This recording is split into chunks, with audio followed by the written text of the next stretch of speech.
বিধায়ক হুমায়ুন কবির বলছেন যে 26-এর নির্বাচনে তৃণমূল কংগ্রেসের 3 নম্বরে নেমে যাবে, ফের হুঙ্কার দিচ্ছেন তিনি।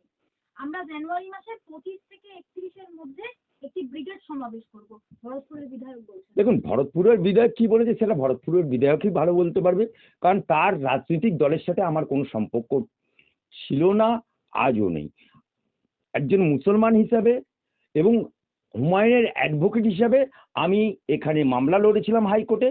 সেই মামলা লড়ে, মামলা জিতে, মামলার অর্ডার নিয়ে আমি বেলডাঙ্গাতে গেছিলাম, আমার চিফ জাস্টিসের অর্ডার নিয়ে গেছিলাম এবং বেলডাঙ্গার গামছা উড়িয়ে বলেছিলাম লাড়কেলেঙ্গা মসজিদ, এবং আমি হাইকোর্টে লড়াই করে মসজিদের অর্ডার নিয়ে গেছি এবং তারপরেও আমি মামলা লড়েছি, তাতেও আমরা দ্বিতীয় মামলাতেও হারিয়েছি। তাই একজন নবীর উম্মত হিসাবে একটা নবীর উম্মত মসজিদ করেছে, আমি সেই মসজিদে উদ্বোধনে ছিলাম, কিন্তু রাজনীতিগতভাবে তার সাথে আমার কোনো সম্পর্ক নেই। তাই আদা ব্যাপারী আমি জাহাজের খোঁজ রাখি না।